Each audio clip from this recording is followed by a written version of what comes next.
pouvoir commencer. Bonsoir à tous, merci d'être là. J'ai 4 pouvoirs de vote. Donc l'essieu Grégory pour Vidarmandie, Anthony Girard pour Stéphanie Bonne, pour Joël Bandera, Stéphanie Bonne pour Damien Santon et Pida Elodie pour Frédéric Molinas.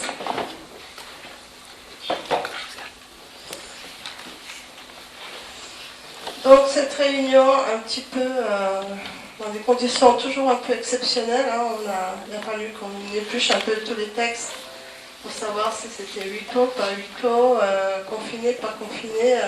Donc c'est pas huis clos, d'où l'enregistrement qu'on pourra faire en différé. On peut le faire en différé, donc ça permettra de retravailler la bande son, parce que c'est pas forcément évident.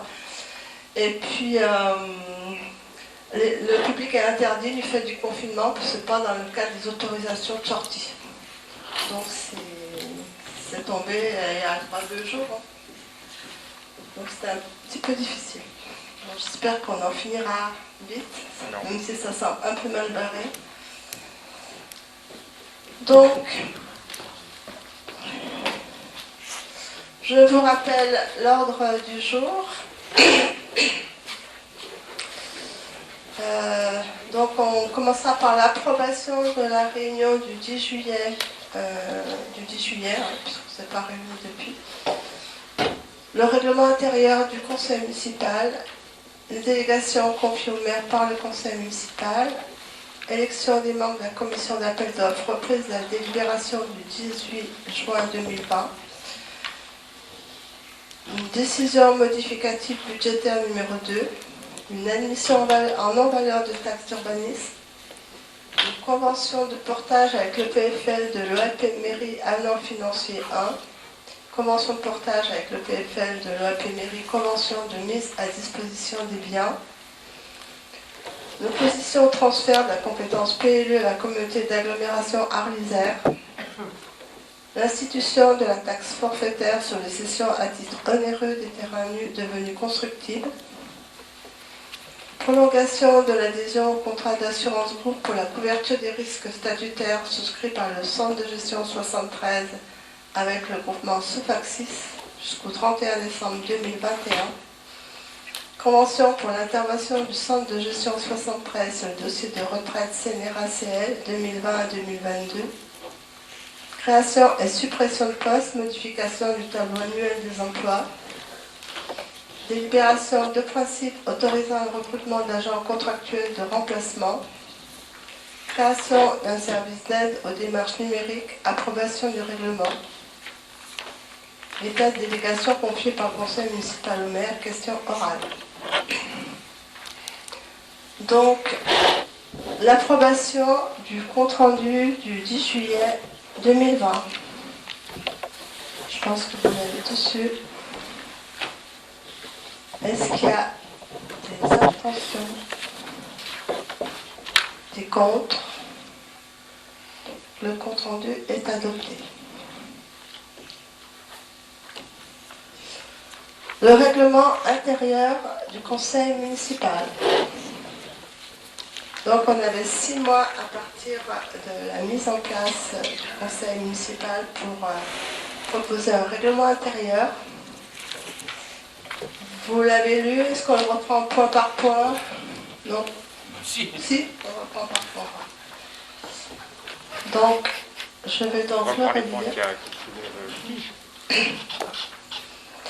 Article 1, les réunions du conseil municipal. Le conseil municipal se réunit au moins une fois par trimestre. Le maire peut réunir le conseil chaque fois qu'il le juge utile. Le maire est tenu de le convoquer chaque fois qu'il en est requis par une demande écrite indiquant les motifs et le but de la convocation est signé par la moitié des membres du conseil municipal. Article 2. Convocation des conseillers municipaux. Toute convocation est faite par le maire. Elle indique les questions portées à l'ordre du jour. Elle est mentionnée au registre des délibérations affiché et publié. Elle est adressée aux membres du conseil de manière dématérialisée ou, si les conseillers municipaux en font la demande, adressée à domicile 3 jours francs au moins avant celui de la réunion. En cas d'urgence, le délai peut être abrégé par le maire sans pouvoir être inférieur à 1 jour franc. Le maire en rend compte dès l'ouverture de la séance au conseil, qui se prononce sur l'urgence et peut décider le renvoi de la discussion de tout parti à l'ordre du jour d'une séance ultérieure. Article 3. L'ordre du jour. Le maire fixe l'ordre du jour. Dans le cas où la séance se tient sur demande de la moitié des membres du conseil, le maire est tenu de mettre à l'ordre du jour les affaires qui font l'objet de la demande. Excusez-moi, comment est-ce qu'on procède? Vous lisez tout et on fait les remarques au fur et à mesure. Comment vous les procédez? En fait, quelles sont vos remarques? On va faire plus simple. Je pense que Olivier a raison, ça irait plus vite. Vous voulez qu'on lise, mais à la limite, vous avez des remarques par rapport au... Il y a lire et lire. On le lit ensemble. Non, je ne sais pas, quelles sont vos remarques? Pas censé commencer. Non, à chaque point, tu demandes s'il y a des remarques. Voilà, je pense qu'on ira plus vite en donnant les remarques. Voilà, comme ça, au moins c'est fait. Donc, est-ce qu'il y a des remarques sur les 3 premiers articles? Sur le troisième, oui, moi j'ai quelque chose à dire. Oui.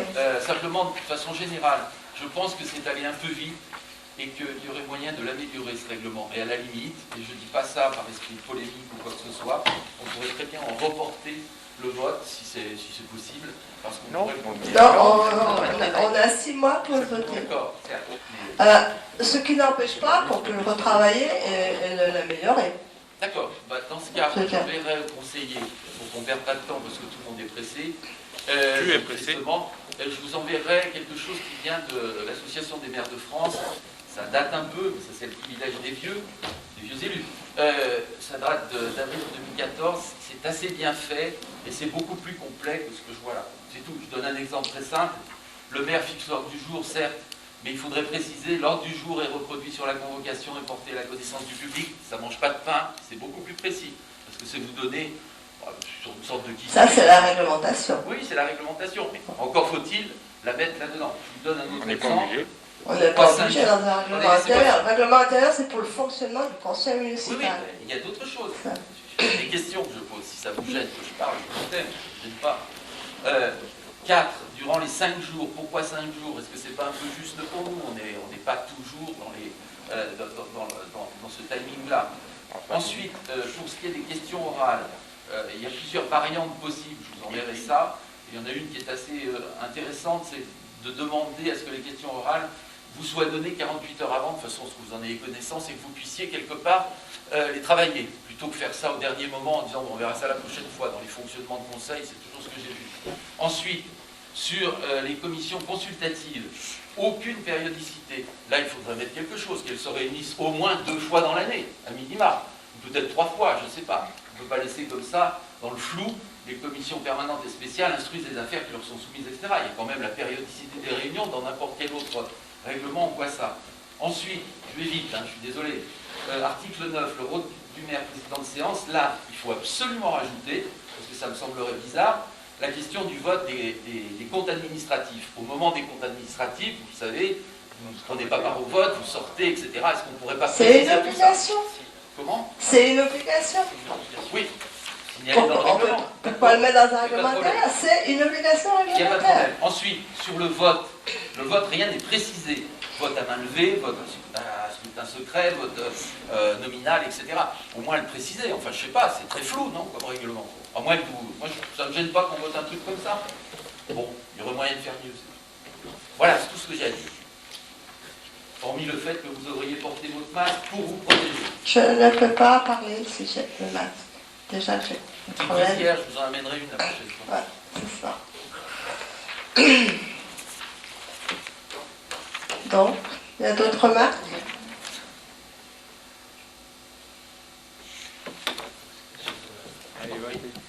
Non. Pour, contre, Le 23. Ouais, donc sur l'article le bulletin d'information, et puis au niveau des minorités, c'est en fait le nombre la possibilité d'écrire quelques mots, on va dire, hein, qui est, bon, maintenant c'est obligatoire, c'est vrai, hein, depuis avant ça ne l'était pas, hein, ce qui est vrai aussi. Hein, voilà, donc, par contre, c'est vrai que mettre 1/20 de l'espace total, bon, j'ai sorti ma calculette, hein, je suis désolé, mais bon, en fonction du nombre de pages de la publication, c'est vrai qu'à un moment donné... C'est déjà bien. Comment? C'est déjà bien. Non, 1/20, non, mais attends. Dis-moi, votre position, vous l'en faisait parler. Laisse-moi terminer. Je sais pas, Pascal, il te La faisait loi parler. n'est pas la même. Elle n'existait pas. Tu me laisses. Déjà, vous allez me voyer.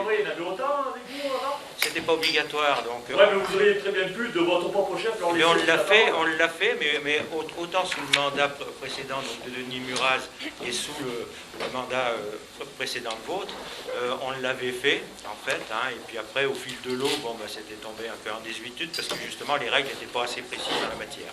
Voilà. Donc là, le problème du 20e, c'est qu'il est lié à un nombre de pages. Alors, je vais prendre dans l'absurde, hein, tu as 20 pages, c'est l'exemple qui est donné, ça fait une page. Par contre, tu as une page quid, quoi, ça fait 3 mots. Voilà. Donc, au lieu de mettre 1/20 de page, bon, j'ai regardé, hein, j'ai calculé ce qui en était. Hein. Au lieu de mettre 1/20 de page, ça correspondrait, en mettant des nombres de caractères, ce qui est aussi possible dans les textes, hein, puisque j'ai été regardé. Donc, soit des mots, soit des textes. Et à ce moment-là, ça fait que, quel que soit le nombre de pages, si on parle du Batiolin par exemple, hein, qui peut se faire à 4 pages, 5 pages, ça dépend de la périodicité, ça ferait 180 mots ou 1100 caractères. Voilà. Donc ça ferait même pas un quart de page, ça ferait de la grosseur un huitième. que vous utiliserez. Non, mais il ne faut pas rentrer dans des débats pareils. Bon, moi, je ne suis pas un spécialiste de la communication sur Internet, hein, mais bon, mais il n'empêche que lorsqu'on fait imprimer des publications, bon, c'est un texte traditionnel, c'est des caractères traditionnels, hein, bon, voilà. Après, on peut le mettre aussi comme ça pour que tout le monde puisse le lire. Donc voilà, donc moi la question, c'est de dire par rapport à des 20e, si on laisse 2 pages au Batiolin sur la périodicité, ça veut dire qu'il n'y a pas possibilité d'expression, hein, ça fait un petit machin qui est grand comme ça, donc ça veut dire qu'il n'y a pas possibilité d'écrire quoi que ce soit. Donc ça serait de mettre une proposition, hein, c'est toujours pareil, hein, c'est une proposition qui est prévue aussi dans les textes, hein, bien évidemment, ça serait de mettre 180 mots ou 1100 caractères qui correspondraient même pas à un quart de page, ça ferait à peu près un huitième de page. J'ai vérifié. Hein. S'il y a 4 pages, ça fait 6 cm et demi. Hein, voilà, ça fait 6 cm et demi. Donc 6 cm et demi sur le Batiolin du mois de décembre 2019, ça fait jusqu'au petit liseré rouge. En fait, dans le texte qui vous avait été proposé, irait au petit liseré rouge, donc là ça rentre, pas de problème. Voilà. Donc ça serait quand même, bon, c'est mieux que c'était auparavant, bien évidemment, puisque la loi nous l'oblige, hein, mais ça permettrait quand même d'avoir quelque chose qui tient à peu près la route. Quoi. Sinon le Batiolin faisant 2 pages, ça ne vaut pas la peine. Donc voilà un petit peu le principe de base, parce qu'un 20e de la publication, bon, ça veut dire et rien dire, c'est pareil. Hein. Donc ça veut tout dire ou rien dire, suivant comment on l'interprète. Donc voilà, je vous dis, j'ai pris 1 centimètre, j'ai mesuré combien ça faisait. Ouais, ça fait 3 fois un 20e de page. Donc voilà comment ça... Hein, maintenant un 20e de page, un 20e de la publication globale. Donc, voilà. C'est beaucoup plus précis. Voilà. Donc en mettant un nombre de caractères, c'est bon, c'est plus précis. Voilà, c'est tout. Quelle que soit la grosseur des caractères. Voilà. Après, on a pris quelque chose aussi, on l'a pas inventé un 20e. Ah non, d'accord, on n'est pas... C'est une autre proposition. C'est une autre lecture du règlement. Ouais, j'ai sorti le texte, donc c'est bien précisé. Parce qu'autrement, je te dis, Olivier, bon, faut pas, ça veut dire que tu mets 2 pages automatiquement, t'arrives, quoi. Un 20e de la surface, ça fait pas beaucoup. Donc voilà, c'est une proposition que je soumets à votre attention et puis à votre bienveillance. Si on peut. D'autres remarques?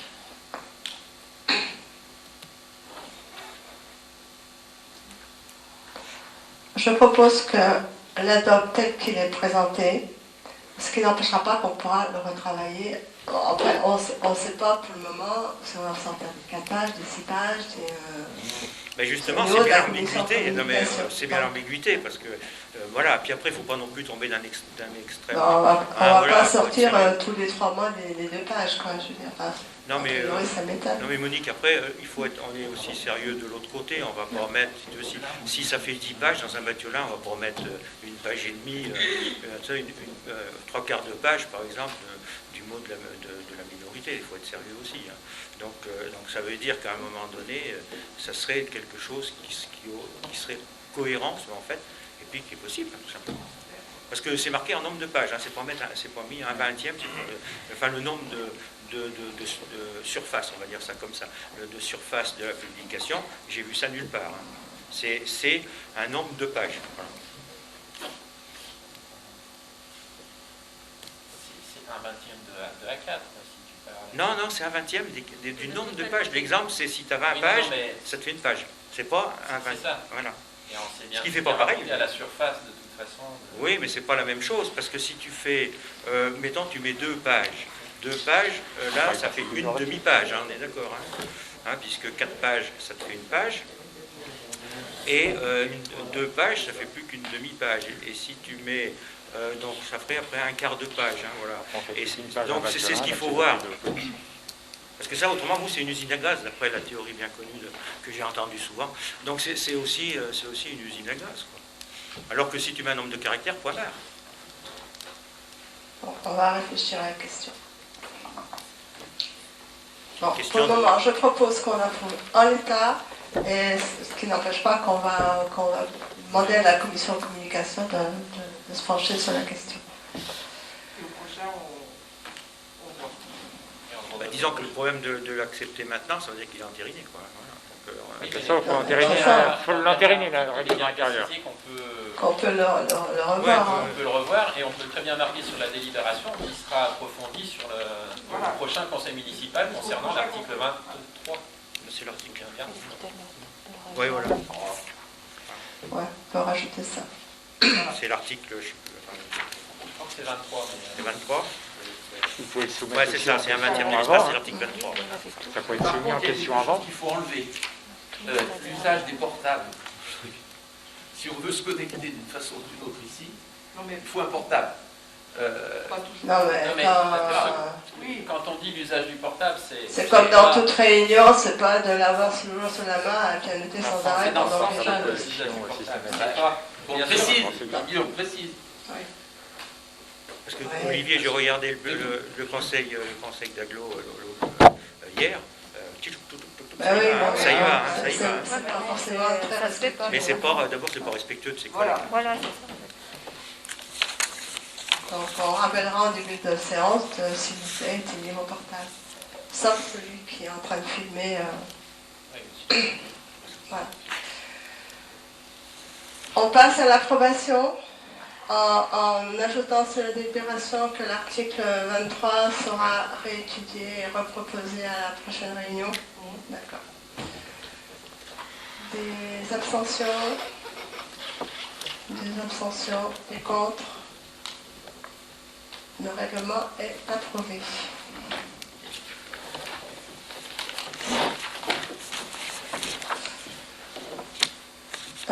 Délégation confiée au maire par le conseil municipal.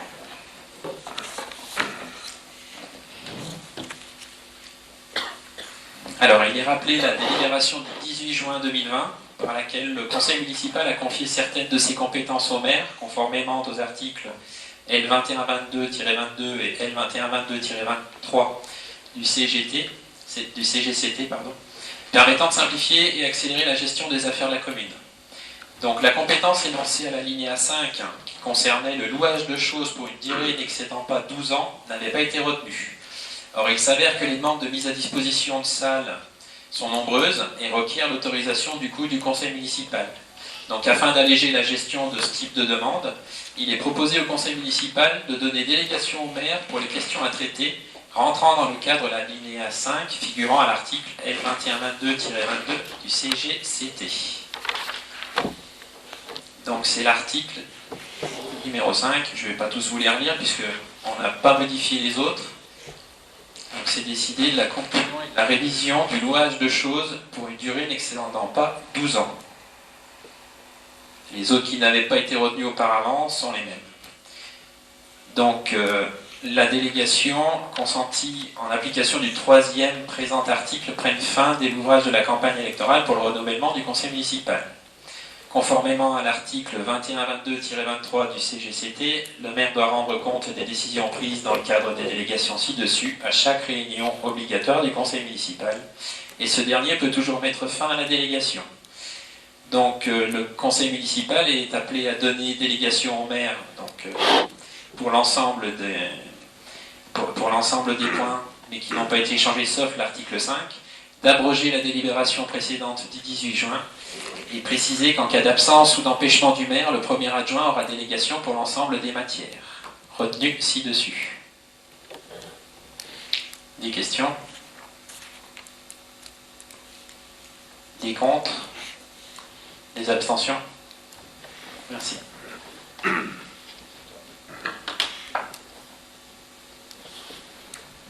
Alors, le troisième point, élection des membres de la commission d'appel d'offres.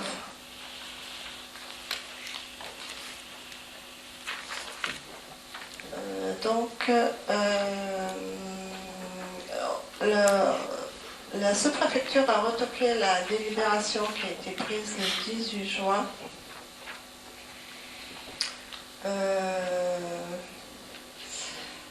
Dans le sens où le calcul aurait dû être au plus fort reste, mais pas à la plus forte moyenne. Enfin, c'est ça.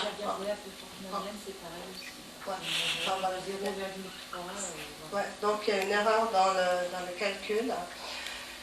Du coup, il faut retirer la délibération du 18 juin. Ah, par contre, je ne l'ai pas par rapport aux membres qui sont présentés. Tu l'as pas? Peut-être.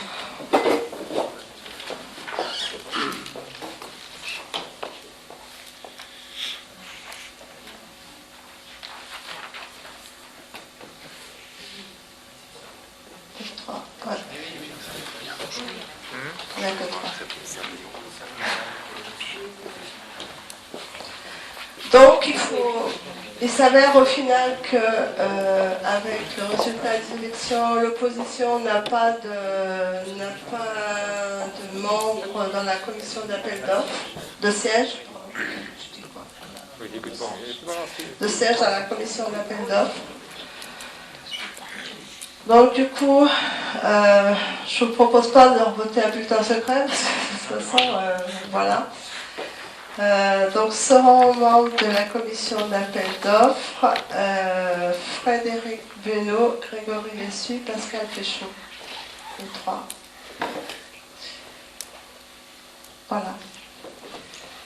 Et en suppléant, non, il n'y a pas de suppléant. Du coup, il n'y a pas de suppléant.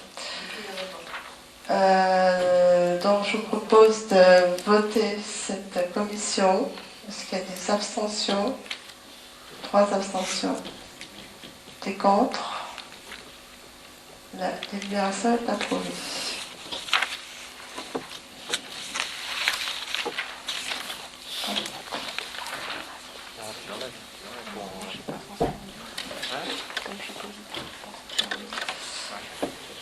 Le point 4, décision modificative numéro 1.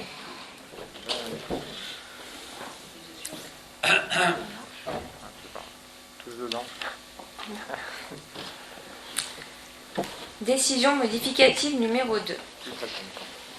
Le conseil municipal est informé qu'il convient de procéder à une modification budgétaire du budget principal sur les chapitres et articles suivants. Section fonctionnement. Dépenses de fonctionnement, chapitre 65, articles 65-74, subventions aux associations. Association école élémentaire ACS-ELB. Le départ en classe de mer a eu lieu le 5 octobre. La subvention allouée au budget primitif correspondait à 8 400 € pour 28 élèves, soit 300 € par élève. 3 élèves se sont ajoutés pour un total de 31.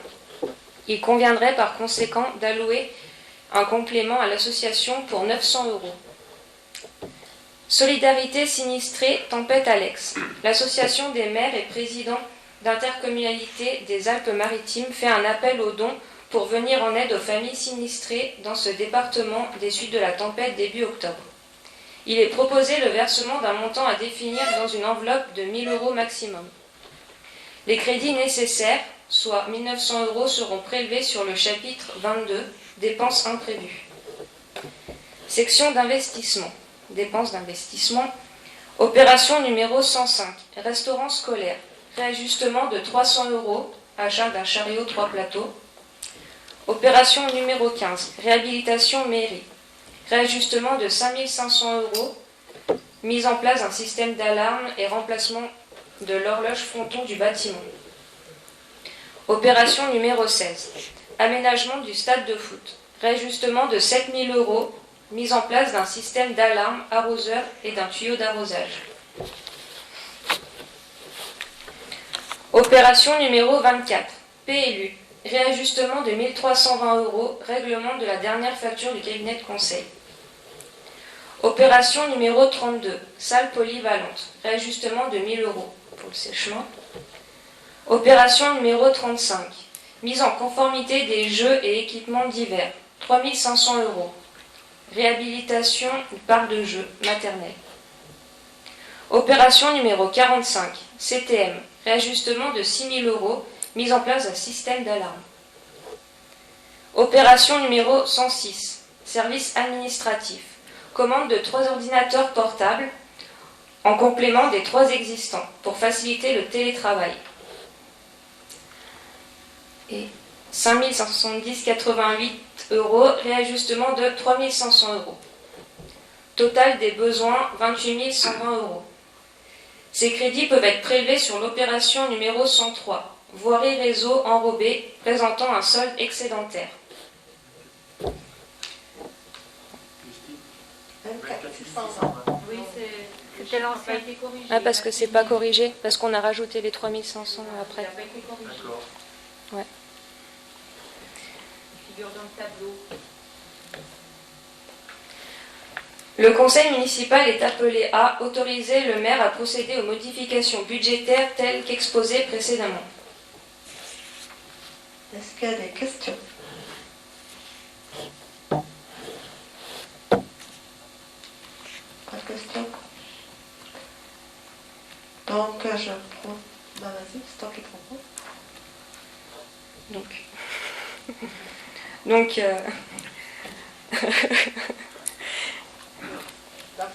Donc on approuve la modification budgétaire. Voilà. Donc, qui est contre? Qui s'abstient? En bas. Approuvé. Adjugé.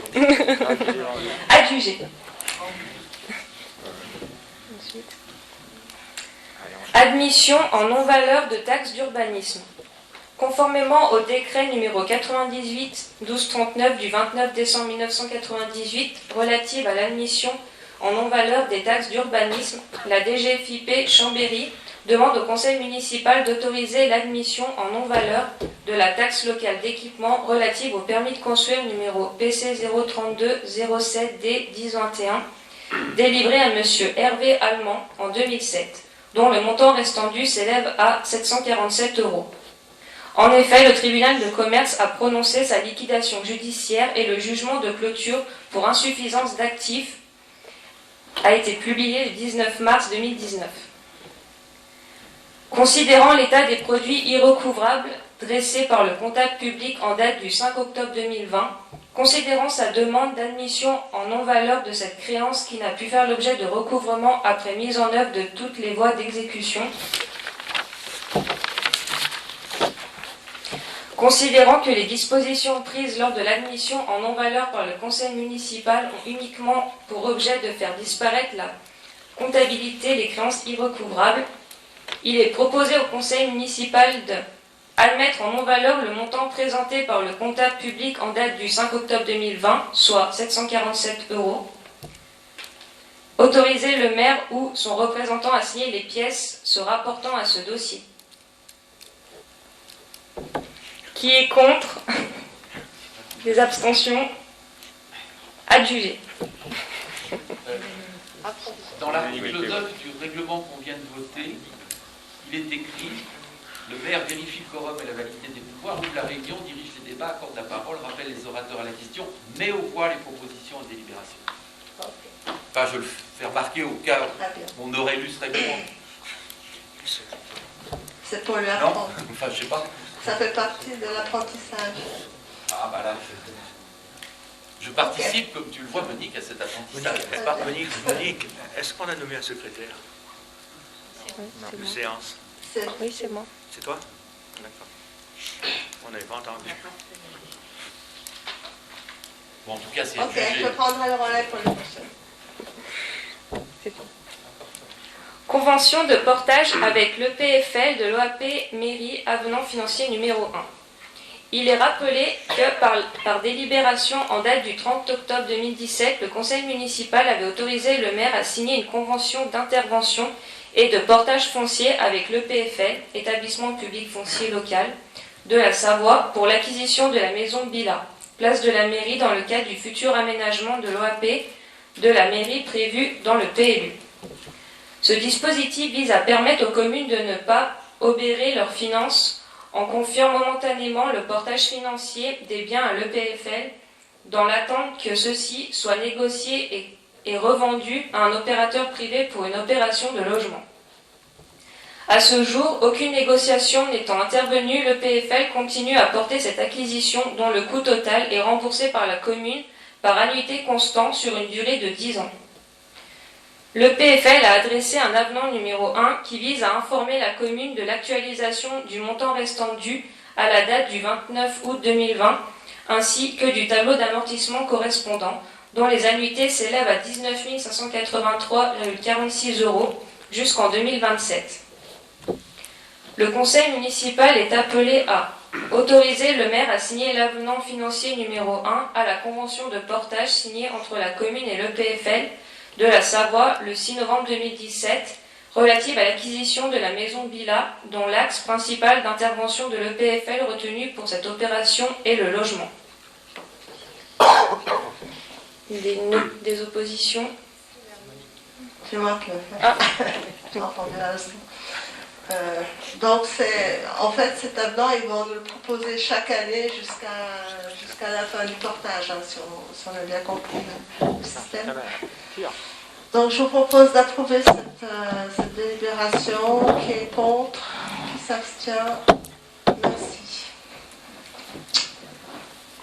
Convention de portage avec le EPFL de l'OAP Mairie, convention de mise à disposition des biens. Il est rappelé que par délibération du 30 octobre 2017, le conseil municipal avait autorisé le maire à signer une convention d'intervention de portage foncier avec le PFL pour l'acquisition de la maison Bila, place de la mairie, dans le cadre du futur aménagement de l'AP de la mairie prévu dans le PLU. Ce dispositif vise à permettre aux communes de ne pas obérer leurs finances en confiant momentanément le portage financier, dans ce qu'on a vu précédemment. Je crois que c'est ce que nous venons de faire. Non, c'est autre chose. C'est autre chose. Ça sonnait pareil. Ça sonne pareil, mais il rappelle dans les délibérations. Il est rappelé que la consistance des biens est la suivante. E de 2637 Socopigny 312 m² en zone UD. E de 1639 Socopigny 395 m² en zone UD. E 1425 5384 Fontaine-la-Martine, 303 m² en zone UD. Depuis leur acquisition, ces biens n'ont pas été revendus à un opérateur et ne sont pas non plus occupés. Dans ce cas de figure, le PFL propose deux solutions. Soit la gestion locative de ces biens est confiée à l'EPFL, soit la gestion de ces biens est prise en charge par la collectivité dans le cadre d'une convention de mise à disposition par le PFL au profit de la commune. Il est proposé donc au conseil municipal de décider que la gestion des biens acquis par l'EPFL de la Savoie pour le compte de la collectivité sera assurée directement par la commune. La gestion des biens. Autoriser le maire à signer la convention de mise à disposition jointe en annexe. Est-ce qu'il y a des questions? Oui, ça sera pour en faire quoi de la reprise en gestion? Parce que, bon, De toute façon, le PFL, on peut en faire plus non plus. disons qu'eux, quand j'avais rencontré le directeur, il devait y avoir des travaux qui étaient pris à leur charge, en fait. Et puis ça vient en plus au niveau des sommes qui sont dues, hein, tout simplement. Puis derrière, ils le louent, et les loyers, ça venait en déduction pour le moment, on ne sait pas ce qu'on va en faire. Je ne sais pas ce qui avait été prévu, mais pour le moment, on ne sait pas ce qu'on va en faire. Ce qui avait été prévu, c'est qu'il y avait plusieurs possibilités. Hein. Il avait été envisagé avec le CITAS, quand il existait, en fait, d'en faire un satellite du CITAS pour y loger d'abord les services administratifs compte tenu de la vétusté du local qui s'occupait, et puis éventuellement aussi d'en faire une activité, hein, puisqu'il y avait tout le derrière pour les jeunes enfants. Après, c'est tombé à l'eau parce que les responsables d'Arlisère ensuite sont venus, et c'était pas possible compte tenu des travaux qu'il y avait à faire. Donc après, moi j'avais rencontré des opérateurs qui étaient intéressés, hein, pour faire quelque chose sur ce tènement. Et il aurait acheté effectivement l'ensemble des terrains qui juxtent la propriété Bila, mais il fallait faire un R+3, hein, alors que dans le PLU actuel, c'était que du R+2. Donc ce qui fait que l'opération ne s'est pas faite, sinon elle était non rentable. Donc voilà où ça en était. Et puis ensuite, c'est vrai qu'il y a eu plusieurs idées de le faire plutôt sur un cheminement. Et alors, la maison, comment s'intégrer dans tout ce qui était prévu au niveau de l'OAP. Voilà pourquoi c'est resté en stand-by. D'où la proposition de reprendre la gestion de ce bien, et c'est la commission aménagement qui va réfléchir à que faire avec le bien qui... Voilà. Donc c'est le travail à engager par rapport à tout cet aménagement autour de la mairie. Voilà, c'est ça. Qui aurait été fait quoi qu'il arrive, hein, de toute façon. Donc c'est vrai qu'il faut reprendre le dossier, tout simplement. Est-ce qu'il y a d'autres questions? Donc, je vous propose d'approuver cette délibération. Qui s'abstient? Qui est contre? Donc la délibération est approuvée. Le point 8, opposition au transfert de la compétence PLU à la communauté d'agglomération Arlisère. Joël. L'article 26 de la loi portant engagement national pour le logement, loi numéro 2006-872 du 13 juillet 2006, modifiée par la loi de mobilisation pour le logement et la lutte contre l'exclusion, numéro 2009-323 du 25 mars 2009, et codifiée à l'article 1529 du Code général des impôts, permet aux communes d'instituer à compter du 1er janvier 2007 une taxe forfaitaire. Elle est où? C'est pas le bon. L'opposition au transfert J'en ai de loupé un. PLU là. J'en ai coupé un. Bon, T'as raison. je peux pas inverser pendant que je... Non, je recommence alors. La loi pour l'accès au logement est à un urbanisme rénové, numéro 2014-366 du 24 mars 2014, dénommé loi Allure, modifie dans son article 136 les dispositions du Code général des collectivités territoriales relatives aux communautés de communes et communautés d'agglomération. Elle donne aux EPCI la compétence en matière de plan local d'urbanisme. La loi organise un nouveau transfert de droit de cette compétence aux EPCI concernés. Ainsi, les EPCI qui n'auraient pas pris la compétence en matière de PLU deviendront compétents de plein droit le premier jour de l'année suivant l'élection du président de la communauté. Suite au renouvellement général des conseils municipaux et communautaires, c'est-à-dire au 1er janvier 2021. La loi organise à nouveau une période durant laquelle un droit d'opposition pourra être exercé par les communes membres. Si dans les 3 mois précédant le 1er janvier 2021, au moins 25% des communes représentant 20% de la population s'y opposent, ce transfert de compétences n'aura pas lieu. Il apparaît particulièrement inopportun de transférer à un échelon intercommunal la compétence PLU, qui permet aux communes et aux conseils municipaux de déterminer librement l'organisation de leur cadre de vie en fonction des spécificités locales, d'objectifs particuliers de préservation patrimoniale ou naturelle et selon des modalités qui peuvent différer d'une commune à l'autre. Des documents intercommunaux de planification, SCOT, PLH, PDU, viennent par ailleurs compléter le volet urbanisme communal, que ce soit en termes de déplacement ou d'habitat. Ces documents sont pris en compte dans le PLU communal qui doit leur être compatible. Considérant l'intérêt qui s'attache à ce que la commune conserve sa compétence en matière d'élaboration du PLU, vu l'article 136 de la loi numéro 2014-366 du 24 mars 2014, le conseil municipal est sollicité pour s'opposer au transfert de la compétence du PLU à la communauté d'agglomération Arlysère et demander au conseil d'agglomération Arlysère de prendre acte de cette décision d'opposition. Est-ce qu'il y a des questions? Donc c'est la libération qui est proposée à toutes les communes, sachant qu'Arlysère ne veut pas avoir cette compétence. Donc je pense qu'ils en feraient à l'heure actuelle avec tout ce qu'ils ont à gérer. Ben, disons que c'est la même délibération qui avait été proposée il y a du temps de la chorale. Hein, voilà. Ouais. Voilà. Personne n'est prêt à ça. Ils vont lancer la révision du SCOT. Je pense qu'ils seront déjà pas mal pris avec, pour quelques années. Donc la compétence PLUI, c'est pas vraiment à l'ordre du jour. Donc je vous propose d'approuver cette délibération d'opposition au transfert du PLU. Qui est contre? Qui s'abstient? Merci. Je vais la deuxième. Donc la bonne cette fois.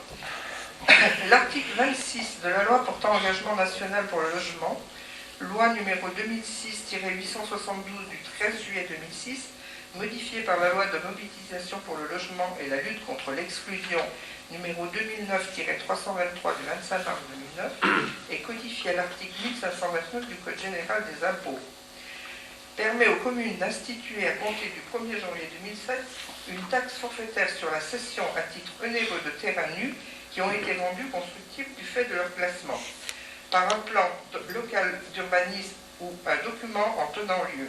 Exemple, plan d'occupation des sols, dans une zone urbaine ou dans une zone à urbaniser ouverte à l'urbanisation, ou par une carte communale dans une zone constructible. Cette taxe a été créée pour restituer aux communes une part de la plus-value engendrée par le fait de rendre des terrains constructibles afin qu'elles puissent faire face au coût des équipements publics découlant de cette urbanisation. Il est précisé que la taxe est acquittée lors de la première cession à titre onéreux d'un terrain, intervenu après son classement en terrain constructible. Son taux fixé à 10%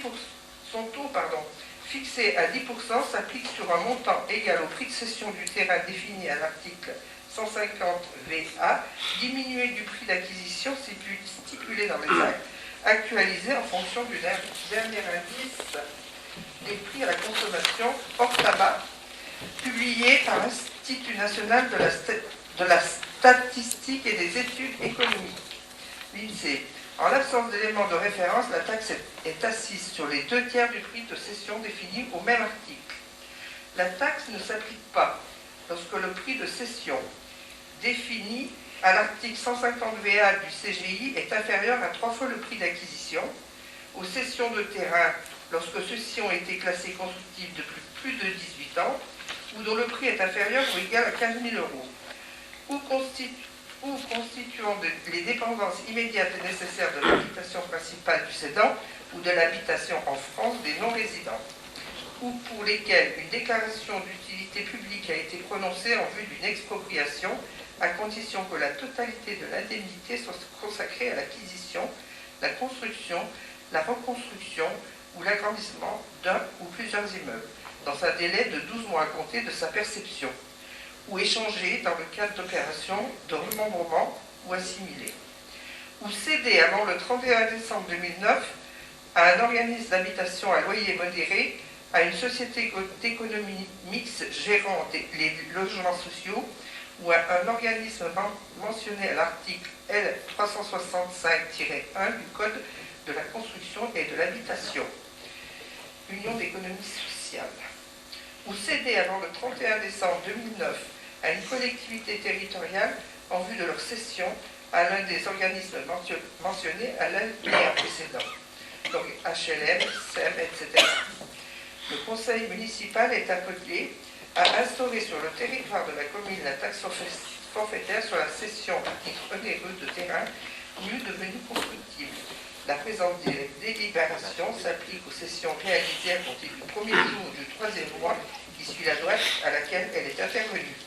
Elle sera notifiée aux services fiscaux au plus tard le premier jour du deuxième mois suivant cette même date.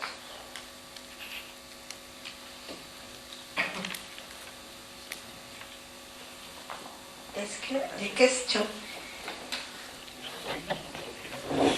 Oui, donc cette délibération donc, a pour effet d'augmenter les recettes de la collectivité. Donc en ce sens, elle est tout à fait entendable. Mais je tiens à signaler qu'il y a également une autre possibilité, hein, qui est la taxe communale sur les terrains qui sont constructibles. Hein, de toute façon, elle existe aussi. Il y a certaines collectivités qui l'ont mis en place. Donc ça serait un corollaire. Hein. Pourquoi uniquement les terrains agricoles devenus constructibles? Ça, c'est une belle chose. Mais pourquoi pas, d'un autre côté, en parallèle, la deuxième taxe, hein, puisqu'il y a des personnes, tout le monde le sait autour de cette table, qui ont des terrains qui ont été acquis, on va dire, soit par succession, par donation, etc., et qui ont des terrains qui sont dans leur patrimoine depuis très longtemps. Il est évident que la plus-value, si on la compare à du terrain agricole, est sensiblement équivalent, parce que le prix du terrain, il y a 10, 15, 20 ans, n'était pas le même qu'aujourd'hui. Donc ça serait aussi intéressant de mettre en parallèle cette taxation. Et puis avant de mettre en place toute taxation, il aurait été aussi intéressant de regarder un petit peu le nombre de terrains concernés par cette taxation et le produit que la collectivité va en tirer. Si c'est zéro, c'est pas la peine de mettre une taxation.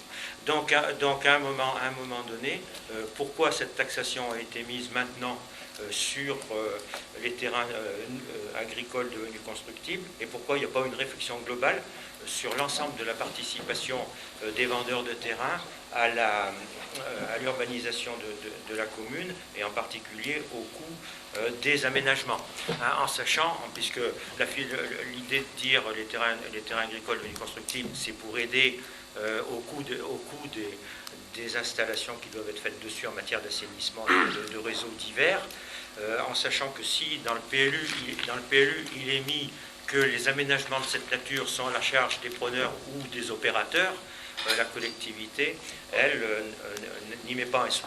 Donc, ce qui obère aussi le coût de l'opération. Donc voilà, c'est la question de fond. Combien ça représente? Qu'est-ce que ça va faire en termes de rentrée pour la collectivité? Et est-ce qu'il n'y aurait pas, au niveau des commissions, que toutes les communes se posent, la question de savoir comment faire pour effectivement, à ce titre-là, faire rentrer un petit peu de produits dans la gestion communale pour parer à toute augmentation de charges.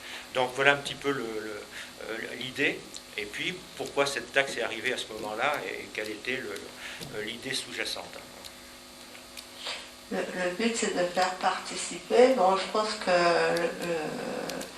le fait de classer un terrain urbanisé, des terrains qui étaient agricoles, ça veut dire que la commune a forcément réalisé les équipements qui ont permis. Pas forcément. Non, pas forcément. Alors là, certainement pas. Certainement pas. Quand ils sont mis à la charge de l'opérateur, la commune, elle n'y met pas un sou. Bien sûr. Donc je ne vois pas l'intérêt. Alors, en fait, c'est pas comme ça qu'il faut voir la taxe. La taxe, elle est là. Alors, c'est sûr qu'on ne va pas gagner des millions d'euros avec cette taxe. Non, mais c'est pas le but, d'ailleurs. Maintenant, c'est une taxe qui est mise en place quand même dans beaucoup de communes aux environs. C'est une taxe, le PLU, je ne vais pas vous l'apprendre, qui coûte quand même énormément à la collectivité. Le changement de PLU, les modifications de PLU, c'est quand même pas rien par rapport à la collectivité. Une personne qui a un terrain qui est agricole et qui peut avoir un terrain qui a un terrain qui devient constructible, Vous avez vu, Jean-Pierre, tu as vu les tarifs. Enfin, les tarifs, c'est quand même pas élevé. Il y a quand même une marge. C'est simplement, je pense, moi je vois ça comme un retour sur un pseudo-investissement de la commune. Tout simplement. Ça, c'est pas un rapport avec on a amené les égouts ou ceci, ou, voilà. Il y a aussi le coût, c'est mis en place après une modification de PLU, ce qui paraît logique de le mettre à ce moment-là. Et voilà. Et d'autant plus qu'il vaut peut-être mieux que... Donc là, on vient de voter pour ne pas transmettre le PLU à Arlisère. On est tous d'accord là-dessus. Il vaut peut-être mieux que cette taxe elle soit mise en place de toute façon au niveau de la commune, parce qu'après, on ne sait pas ce qu'il en deviendrait. C'est uniquement en cas de vente sur la plus-value réalisée. Non, mais je suis d'accord, j'ai sorti le truc. Hein, donc, voilà, c'est là. Donc, par contre, j'ai sorti aussi... Mais encore avec des règles... Oui, non, mais je sais bien, on a tous lu la délibération. Donc, par contre, il y a effectivement la taxe sur les terrains constructifs, c'est pareil. Hein, j'ai les chiffres, hein, c'est 5%, 10%, etc. Si c'est 10 à 30 fois le prix d'achat, bon, je vous fais grâce des calculs. C'est vrai que combien ça représenterait, mais ça peut aussi inciter les gens à rendre liquides les terrains, si on peut dire, hein, parce que là, on se retrouve dans du foncier qui est là non opérationnel depuis un certain nombre d'années, et c'est le développement de la commune quand même qui est en jeu. Alors on peut garder ces terrains constructibles, c'est la même façon que des terrains agricoles rendus constructibles, on peut les garder 18 ans à la limite. À ce moment-là, on sera exonéré. Donc c'est vrai que c'est un ensemble de taxations qu'il faut réfléchir. Il y a d'autres collectivités qui ont mis en place, même dans le bassin, qui ont mis en place la taxe communale sur les terrains constructibles. Hein, voilà. Donc pour rendre plus, pour éviter les stocks, quoi, on va dire ça comme ça. Hein, donc c'est la même philosophie que sur le terrain agricole. Pourquoi il n'y a pas une réflexion sur l'ensemble des deux, hein, tout simplement, en sachant que, comme le dit Olivier fort justement, c'est pas avec ça que la commune va faire fortune non plus. Hein. Mais par contre, il y aurait une homogénéité un petit peu entre les personnes, parce que quelqu'un qui hérite d'un terrain, en fait, et puis qui le vend 10 ou 15 ans après, c'est du bénéfice net, il ne faut pas se donner la face. Hein. Donc à un moment donné, ou quand il est donné, c'est encore pire, donc à un moment donné, il faut rendre homogène le fait de taxer des terrains parce qu'il y a des zones qui ont été rendues à l'urbanisation. Bon, et puis on n'est pas les seuls à le décider. Hein. Enfin, on ne refait pas l'historique du PLU, mais toutes les personnes qui ont étudié le PLU ont été favorables à ces opérations. J'ose espérer qu'il n'y en a pas qu'une opération sur la commune, et que ce soit, j'espère que vous allez me rassurer là-dessus, et que ce soit un corollaire un petit peu de ce qui s'est dit sur les opérations qui peuvent être faites sur certains mots de la commune. Je vais juste reprendre par rapport, on est bien à une modification du PLU qui engendre ça. Donc, les terrains qui sont constructibles, s'il y a une revente, on n'est pas dans la même démarche. La démarche, c'est de dire, il y a eu un PLU modifié, qui a eu un coût pour la collectivité, et la collectivité, là, on retouche une infime partie. C'est aussi simple que ça, il n'y a pas derrière de... Voilà. Et après, de rentrer en disant, sur tous les terrains constructibles, pour l'instant, c'est pas spécialement notre vision des choses actuelles. Oui, j'entends bien. Si je peux poser deux questions. Moi, ce qui me surprend un peu, c'est qu'on n'ait pas parlé de ça dans une commission d'urbanisme, par exemple. Ça peut se faire, qu'arriver directement là. Je trouve ça assez surprenant comme façon de travailler. Vous travaillez comme vous voulez, vous êtes libre. Ensuite, parce qu'à partir de là, à quoi servent les commissions, à quoi elles servent. La deuxième chose, il est bien évident que, bon, pour aller vite et pour faire simple, il y a une OAP qui avait été un peu, je dirais, discutée avec plusieurs courriers d'un de vos colistiers, etc. Celui-ci même avait envoyé sur le mail de la mairie cette nécessité de voter cette taxe. D'accord. Alors moi, ce que j'aimerais savoir, c'est quels sont les terrains directement concernés, en effet. Combien? Hormis celle de l'OPS. Alors, on n'a pas cherché les terrains. On n'a pas cherché combien ça allait rapporter à la mairie, déjà à la commune. On n'a pas fait de point là-dessus. Vous faites voter des taxes sans savoir ce qu'elles rapportent. Les taxes, qui est concerné? Les taxes, je ne sais pas, quand ils votent une TVA, ils font à peu près, mais on parle d'une TVA. Là, on parle sur une taxe qui va rapporter un petit peu, et on préfère mettre en place, vu les finances actuelles, on préfère mettre en place des taxes pour essayer de récupérer un petit peu, que d'attendre le jour où on n'aura vraiment plus rien et on ne pourra vraiment plus rien faire.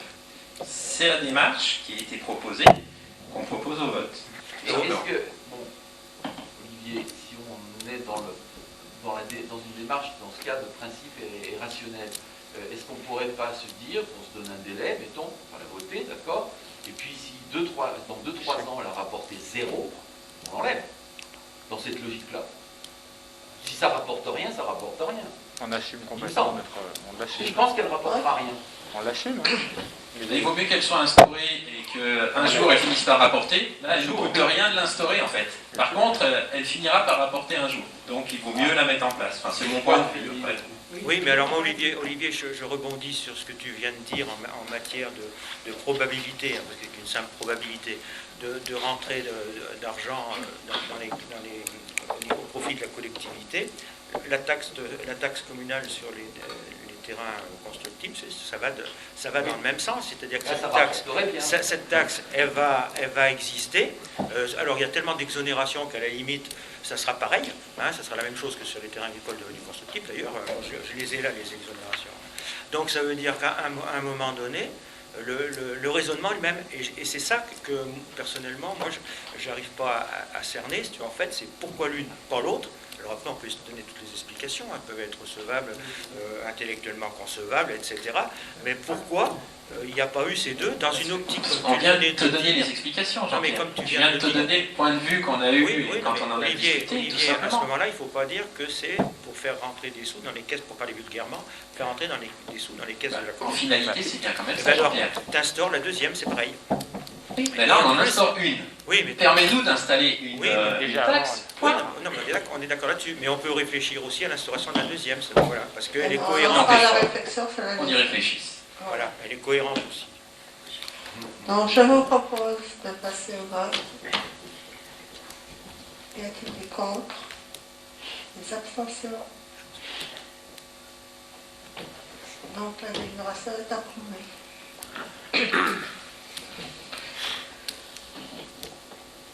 Prolongation de l'adhésion au contrat d'assurance groupe pour la couverture des risques statutaires souscrit par le CDG 73 avec le groupement Sofaxis. Alors, le Centre de gestion de la fonction publique territoriale de la Savoie a souscrit un contrat d'assurance groupe à adhésion facultative garantissant les risques statutaires des collectivités et établissements publics de la Savoie à compter du 1er janvier 2017 avec le groupement conjoint Sofaxis CNP Assurance. Donc la délibération du 25 septembre 2017, la commune a adhéré au contrat d'assurance groupée précité et a approuvé la convention d'adhésion et d'assistance administrative à la mise en œuvre du contrat d'assurance groupe avec le CDG 73. Donc cette convention signée le 16 octobre 2017 prévoit notamment les modalités de versement de la contribution financière annuelle due au CDG 73 en contrepartie de ce service. Donc, par délibération du 25 juillet 2020, le Centre de gestion de la fonction publique territoriale de la Savoie a approuvé par avenant la prolongation du contrat d'assurance groupe pour la couverture des risques statutaires pour une durée supplémentaire en raison des circonstances imprévues qui ont empêché de mener à bien la procédure de consultation en vue de la passation d'un nouveau contrat groupe. Puis, par délibération du 17 septembre 2020, le Centre de gestion de la fonction publique territoriale de la Savoie a approuvé l'avenant numéro 2 à la convention adhésion et d'assistance administrative avec les collectivités pour la mise en œuvre du contrat d'assurance groupe pour la couverture des risques statutaires, prévoyant la prolongation de la convention initiale pour une année supplémentaire et la reconduction des modalités de calcul de la contribution financière annuelle pour l'année 2021. Dans ces conditions, la commune de la Bâtie souhaite prolonger son adhésion au contrat d'assurance groupe du 1er janvier 2021 au 31 décembre 2021. C'est pourquoi il convient de passer un avenant à la convention d'adhésion et d'assistance administrative à la mise en œuvre du contrat d'assurance groupe avec le CDG 73 pour l'année 2021. Donc il est proposé au conseil municipal de décider de prolonger son adhésion au contrat groupe de couverture des risques statutaires mis en place par le Centre de gestion de la Savoie avec le groupement Sofaxis CNP pour la période du 1er janvier 2021 au 31 décembre 2021. Approuver l'avenant numéro 2 à la convention d'adhésion et d'assistance administrative à la mise en œuvre du contrat d'assurance groupe pour la couverture des risques statutaires avec le Centre de gestion de la Savoie, prévoyant la prolongation de la convention initiale pour une année supplémentaire et la reconduction des modalités de calcul de la contribution financière annuelle pour l'année 2021. autoriser le maire à signer l'avenant précité avec le centre de gestion de la Savoie et tous les actes nécessaires à cet effet, et dit que les crédits nécessaires seront inscrits au budget 2021. Est-ce qu'il y a des questions? Donc, je vous propose de passer au vote. Est-ce qu'il y a des contre? Des abstentions? Merci.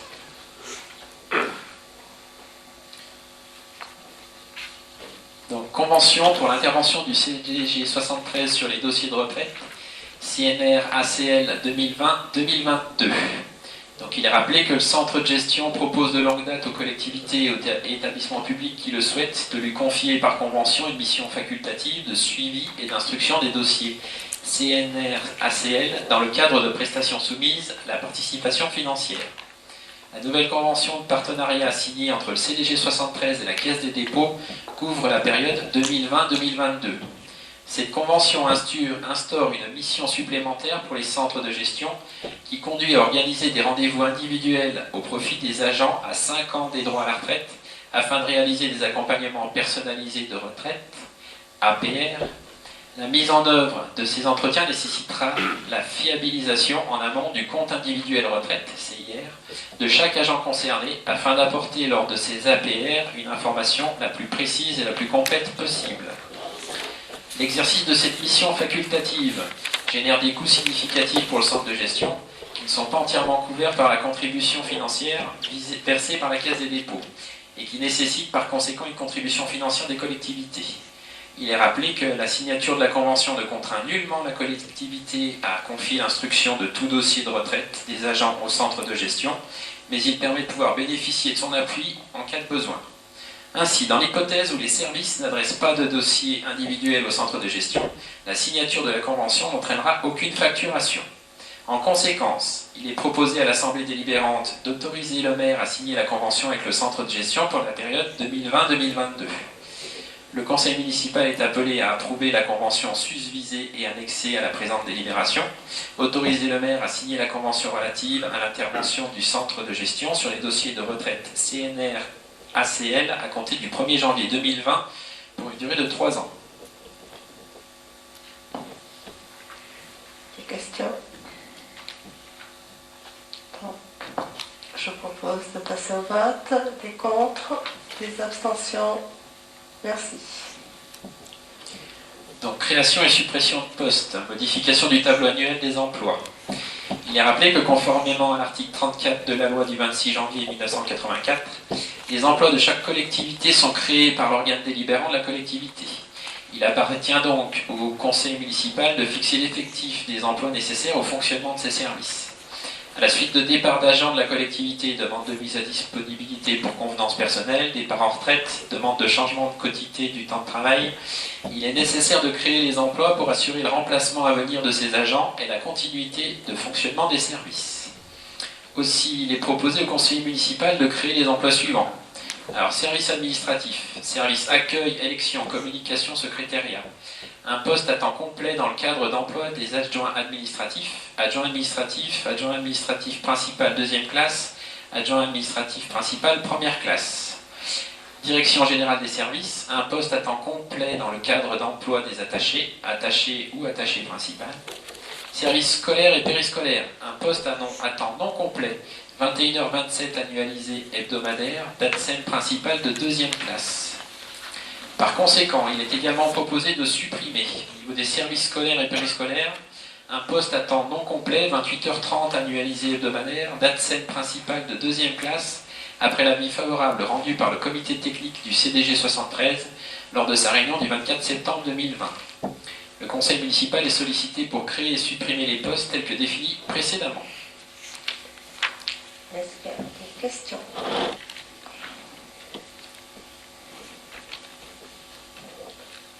Donc, je rappelle que pour le poste à temps non complet, c'est un agent qui travaillait à 28h30 qui a demandé à travailler à temps non complet. Donc, de fait, il se retrouvait, il comptait plus une RACL, on lui a bien expliqué le changement de statut. voilà, elle ne voulait plus, donc c'est passé en CPT. Parce que là, au comité technique, c'est des questions ont été posées, donc au comité technique, j'y étais. Donc, ce qui fait que les représentants du personnel, comme d'habitude, ont posé la question. Hein, voilà. Forcément, mais là, c'est vraiment à la demande de l'agent. Oui, mais il y avait le papier. Hein, on a bien expliqué les tenants et les aboutissants. C'est pour ça qu'après, il n'y a pas eu de souci. C'est sa volonté.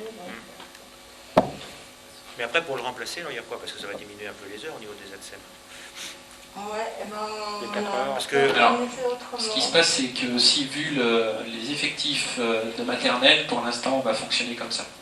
C'est-à-dire que ça fait 2 après-midi par semaine qui vont sauter, et vu que les effectifs sont bas et les projections ne sont pas vraiment hautes, on va commencer comme ça. Voilà, parce qu'on avait vu effectivement combien ça représentait, si tu veux, en fait.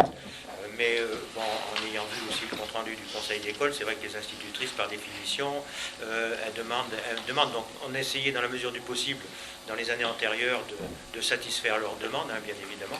D'ailleurs, à la demande aussi des représentants des élèves, hein, quand même, des parents d'élèves, hein, mine de rien. Hein, il y en a dans cette salle qui y étaient à cette époque-là.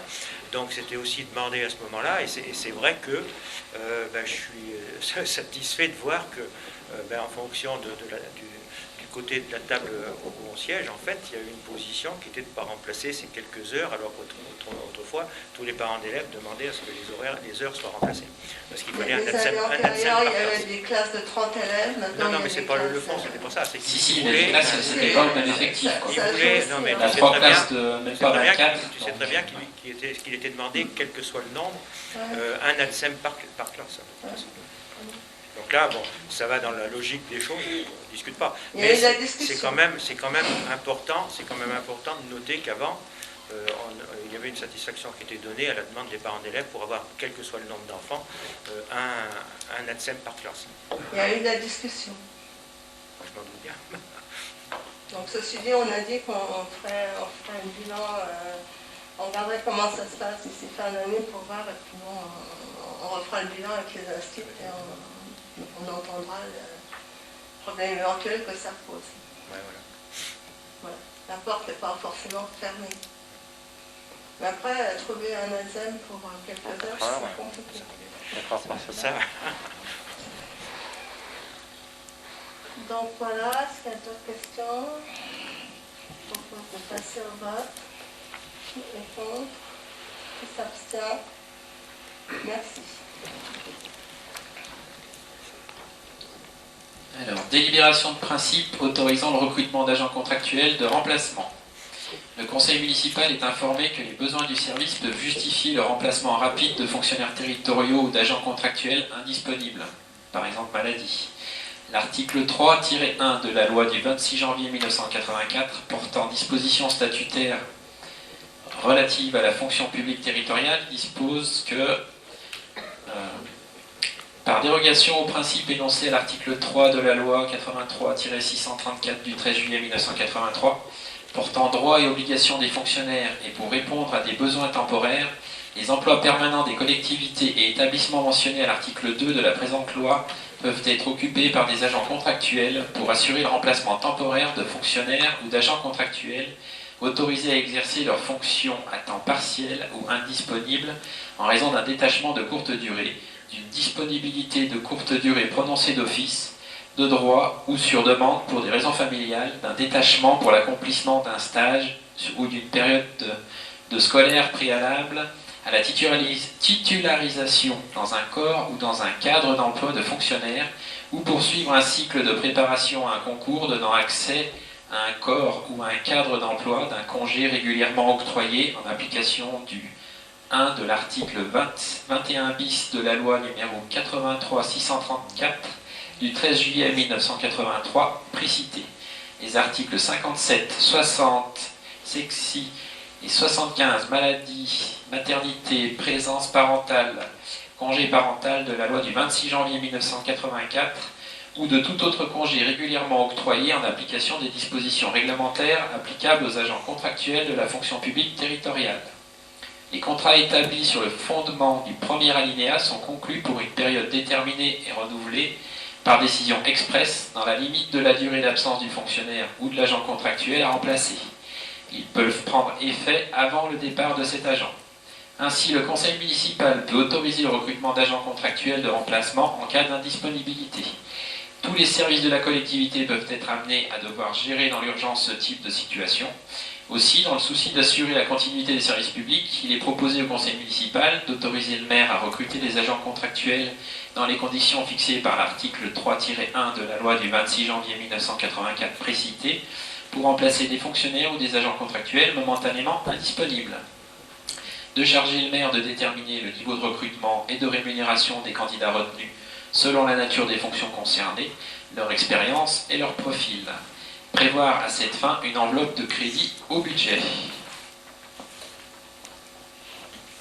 qu'il y a des questions? Alors, on peut faire autrement, hein, parce qu'on a une convention avec le service intérim du centre de gestion, sauf qu'ils nous prennent des frais de portage. Donc, si on peut faire en direct quand on a les agents sous la main, pour des petits contrats, c'est parfois plus facile. Alors après, c'est vrai, Monique, pour des contrats, des tâches un peu plus sophistiquées, c'est vrai que le centre de gestion permet quand même de subvenir aux besoins quand on ne trouve pas de candidat. Quand ils ont quelqu'un, ils n'ont pas souvent quelqu'un. Hein. Mais quand c'est souvent, on leur propose des gens quand on passe des conventions avec eux. On en a eu, pourtant. Mais pourtant, quand on voit là, la c'est liste, plus pour des petits contrats, des oui, agents voilà. périscopes qui sont malades ou qu'il faut remplacer sur le pouce. parce que dans la liste, que tu connais certainement parce que tu les recevais par ailleurs, dans la liste, quand on regarde la liste qui est passée dans les conseils d'administration du centre de gestion, il y en avait quand même un paquet de personnes qui allaient aider dans les collectivités. Alors je ne sais pas si à SRB il y en avait, mais ici on en a eu quelques-uns. Et puis il y avait des collectivités qui faisaient beaucoup appel au service intérim du centre de gestion. Sinon il n'y aurait pas eu ces 4 ou 5 pages de à SRB on a fait appel, mais on a proposé les gens. On n'a pas pris des gens proposés par le centre. C'est une autre façon de faire, oui, tout à fait. Et là, c'est des agents, ou des personnes que vous connaissez, qui vont venir de où? On a des CV, on fait appel. Voilà, c'est des candidatures on a une réserve d'accord. Oui, d'accord. De gens potentiels des candidatures spontanées qui sont proposées par exemple. Ils sont dispo, ils sont dispo, ils sont pas. Oui, bien sûr. Voilà. Non, c'était pour savoir vous aviez un carnet d'adresses. Mais quand c'est parfois sur le pouce, c'est quand même bien de faire un contrat tout de suite et d'avoir la délibération qui le permet. Parce que pour des petits contrats de quelques jours, même une semaine, passer par le service intérim, c'est pas forcément justifié. C'est vrai que sur des contrats, comme tu le disais, de quelques jours, on va y avoir un peu de réserve, et puis des gens qui sont disponibles pour le faire, c'est surtout ça.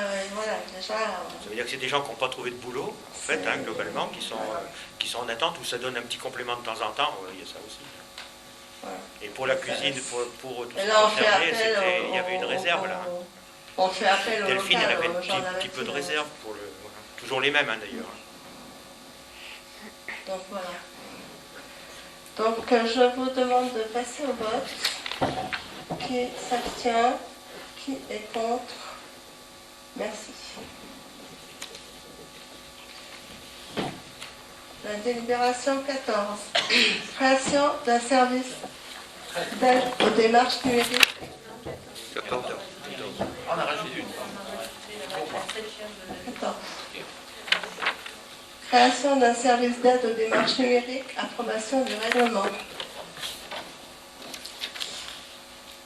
Donc, Madame le maire expose à l'Assemblée le souhait de la municipalité de créer un nouveau service pour aider les habitants qui ne disposent pas des moyens matériels suffisants à effectuer les démarches administratives numériques du quotidien. Le projet de règlement de ce service est soumis au conseil municipal. Le service ne concerne que les démarches administratives suivantes: permis de conduire, carte grise, carte nationale d'identité, prise de rendez-vous auprès des cabinets médicaux. Carte nationale d'identité, c'est des prises de rendez-vous, c'est pas, on n'a pas le terminal. Accès aux services périscolaires, paiement en ligne, les coûts cantine garderie. Accès aux services de l'agglomération Orly-Isère, abonnement, résiliation des contrats d'eau, etc. Cette liste pourra évoluer en fonction des demandes spécifiques qui seront validées par la municipalité. Un ordinateur et une imprimante scanner spécifiques sont mis à disposition du service. Ces matériels sont indépendants du réseau utilisé par les services de la mairie. Donc ils sont en place. On a recyclé un vieil ordinateur et on a acheté une petite imprimante scanner indépendante. Et sur l'ordinateur, il y a un logiciel spécifique qui scratche toutes les données chaque fois que l'ordinateur s'ouvre pour éviter l'accès à des données personnelles. C'est vraiment un ordinateur spécifique pour ça. Cette liste, ça j'ai déjà dit, si besoin d'une adresse de messagerie pour être créée pour l'administré qui n'en a pas, celui-ci créera son mot de passe confidentiel et en sera responsable. Aucune donnée personnelle ne sera conservée en mairie. Les données personnelles qui seraient provisoirement enregistrées sur l'ordinateur seront détruites après chaque utilisation de l'ordinateur affecté au service. Un agent communal est mis à disposition du service pour accompagner les personnes qui n'ont pas d'accès numérique individuel ou qui rencontrent des difficultés pour effectuer leur démarche. En aucun cas, l'agent ne sera tenu pour responsable des données transmises. Chaque utilisateur s'engage à ne pas utiliser l'ordinateur mis à disposition à d'autres fins que celles énoncées ci-dessus. Un registre d'utilisation sera mis en place comportant l'identité de la personne, la date d'utilisation, la démarche concernée et la signature de la personne qui vaut acceptation du règlement de service. L'utilisation du service se fait uniquement sur rendez-vous pris auprès de l'accueil de la mairie de la bâtie. Est-ce qu'il y a des questions? Oui, quel est l'agent qui sera formé là-dessus et qui aidera les gens? Une des personnes de l'accueil. L'agent d'accueil. D'où l'importance de prendre le rendez-vous. Ça permet de dire à l'accueil pour quel type de démarche la personne va venir. Ça permet à l'agent d'accueil déjà de se renseigner sur, ne serait-ce que sur les documents à apporter, parce que je prends l'exemple des permis de conduire, parce que nous, on a eu le cas, il faut une photo numérisée, il y a des documents à fournir, donc il ne faut pas que la personne arrive comme ça, voilà. C'est vraiment pour les personnes soit qui ont des difficultés pour se connecter à Internet, soit qui n'ont pas Internet, soit qui n'ont pas de scanner à la maison, parce que tout le monde n'a pas une imprimante scanner à la maison. Et voilà. Donc on ne sait pas à terme, on va avoir à terme le besoin. Oui, c'est ça. Est-ce qu'on ne pourrait pas rajouter inscription scolaire et universitaire? On pourrait. Moi, ce que je vois, puisqu'on est en période de confinement et d'enseignement à distance, on a énormément de gens, des lycéens, pas simplement, mais surtout des étudiants qui n'ont pas en fait de connexion correcte. Ils n'ont pas de connexion. Et au moment des inscriptions par Parcoursup ou dans les universités, ça risque de coincer. Donc, il y a une fracture numérique, mais pas simplement pour les anciens. Non, il est ouvert à tout le monde, il n'est pas que pour les anciens, je dis. Non, mais dans le service proposé. Pour un service scolaire universitaire, service c'est vrai. proposé, voilà. C'est déjà assez la galère quand c'est le moment. Et quand il n'y a pas de connexion, c'est compliqué. C'est une démarche administrative.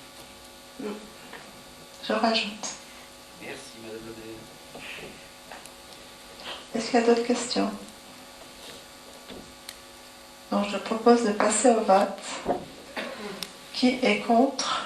Qui s'abstient? Merci.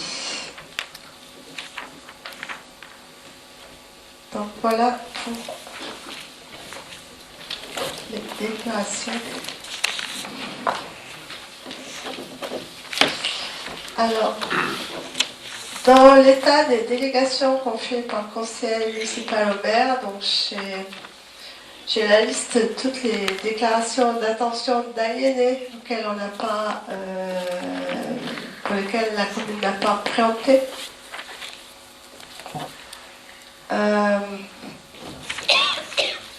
La vente d'un bâtiment Campus Christine rue Paul Giraud pour 238 000 €.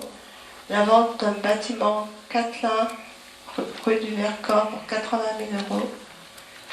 La vente d'un bâtiment Villa Christelle, un appartement rue du Grand Mont pour 140 000 €. La vente d'un terrain commune CCAS à monsieur et madame Barbero, bon, c'est 43 000 €, vu que c'est la commune qui vendait, on n'avait pas préempté. La vente de la propriété succession Catlin-Léa, rue du Vercors, 80 000 €. La vente d'un bâtiment Casalie Lucienne, chemin du Donjon, 241 000 €. La vente d'un bâtiment Fort Thierry, rue du Grand Mont, 241 500 €. La vente d'un bâtiment Consent Montet, rue du Tisserand, 33 000 €. La vente d'un bâtiment Caldaroni, rue Commandant Bulle, 255 000 €. La vente bâtiment Poirier, rue Lamartine, 48 000 €. La vente bâtiment Almeida, rue James Joule, 70 000 €. La vente d'un terrain consent Busilly-à-Langon, 15 580 €, rue des Sapins. La vente de la maison Louis Jean-Jacques à Saint-Didier, 310 000 €. La vente d'un bâtiment Villa Christelle, rue du Grand Mont, 136 500 €. Voilà pour les DIA.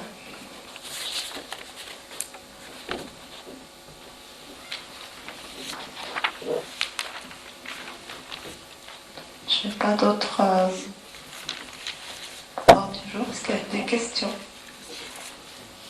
Oui, je voulais juste faire le même style d'intervention que j'avais fait au CIAS d'ailleurs, d'Arlisère, hein, puisqu'en lisant le compte-rendu, ce que j'avais dit aussi au CIAS, en lisant le compte-rendu du conseil d'administration auquel je ne participais pas, j'ai été surpris que la commune de la Bâtie s'offusque un petit peu.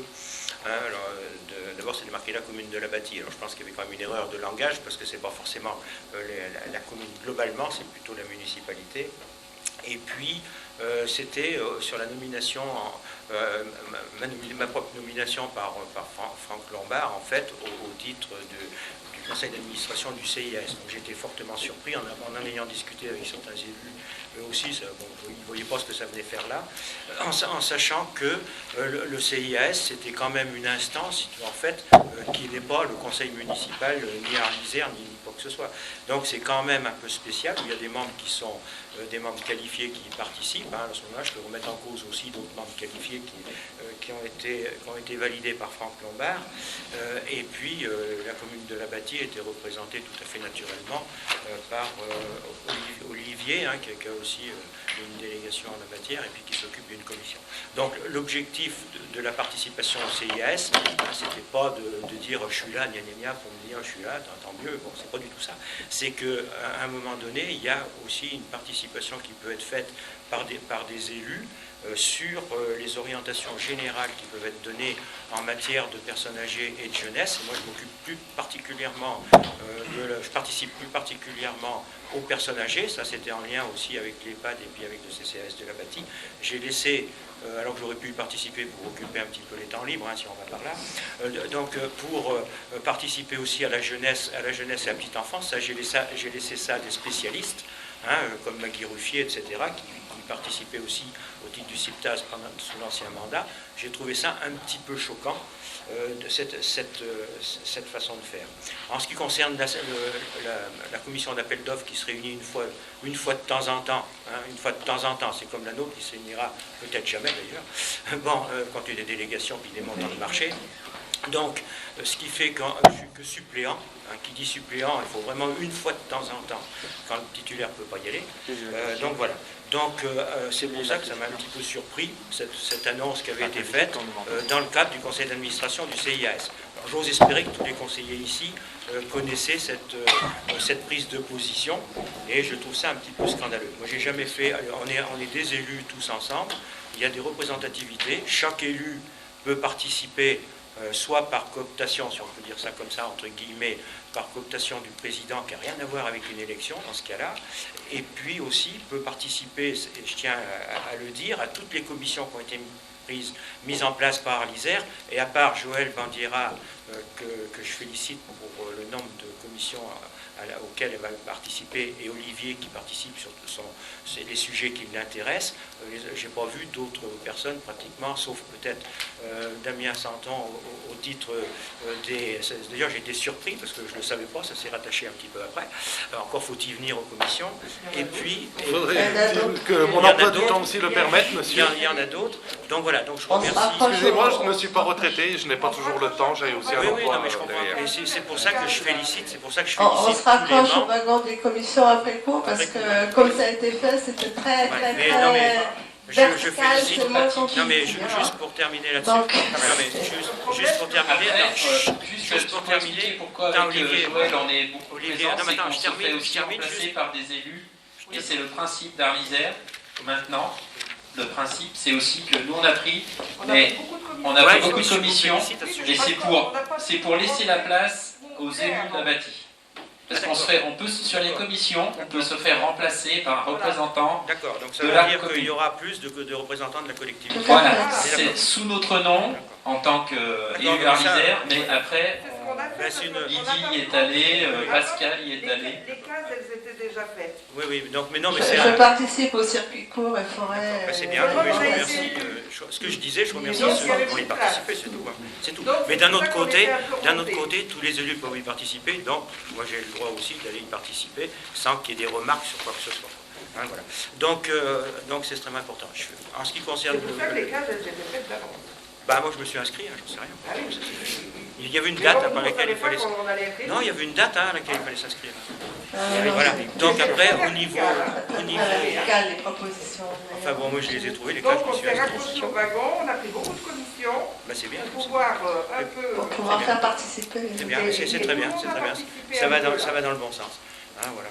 Et puis au niveau du conseil d'administration, c'est pareil, je félicite ceux qui vont en faire partie du CDG, ceux qui vont faire partie du conseil d'administration du CDG, même comme suppléant, et puis au conseil du comité technique. Voilà. Ouais, je suis titulaire pour cette... Tu es titulaire au comité technique. Ouais. La question. Donc ça, ce qui est important, c'est que la commune y soit, quoi, tout simplement. Peu importe la personne. Peu importe la personne, c'est extrêmement important.